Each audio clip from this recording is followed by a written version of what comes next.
ሰው ዛሬ ቢወድህ ነገ ይጠላሃል። ዛሬ ፈገግ ቢልብህ ነገ ይኮሳተርብሃል።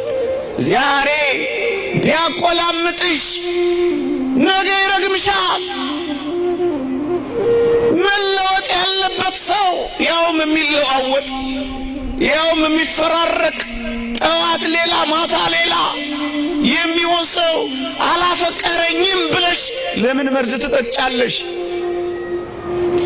መለወጥ የሌለበት ያውነት ትናንትም ዛሬም ለስከ ዘላለሙም ያው የሆነ ፍቅሩ ማይቀየር ጭራሽ ማይደበዝዝ እየደመቀ የሚሄድ እግዚአብሔር እንደሚወድህ አታውቅምን? ለምንድነው የሚወደኝ ማንም የለም ያልከው እንዴ? ደግሞስ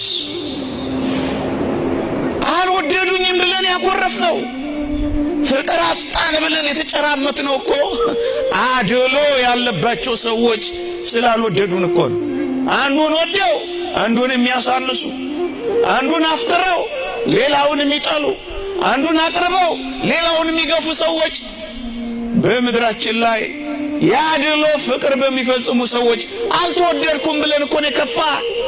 ተው እንጂ ክርስቲያኖች፣ አድሎ የሌለበት ተታሄ እውነተኛ ካፈቀረ የሚያፈቅር ጥላቻ ለባህሪው ማይስማማ እውነተኛ እንደሚወዳችሁ አታውቁምን?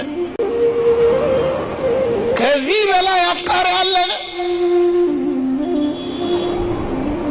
እናንተ ጥቂት ነገር አልተወደድኩም ብላችሁ እኮ ነው ቤት ጥላችሁ የምትወጡት። ፍቅረኛ አጣው ብላችሁ እኮ ነው መከራ የምትበሉት፣ ራሳችሁን የምታንቁት፣ ፊት የምታጠቁሩት፣ አንጀት የምትልጡት፣ መርዝ የምትጠጡት፣ በማለዳና በከሳት ፍቅር የምትቀያየርባቸው እንዳየሩ ጠባይ እነሱን እያያችሁ እኮ ነው ተስፋ የቆረጣችሁት። በዘላለም በማይለወጥ ፍቅር ወድጄሃለሁ ያላችሁን አትስሙ።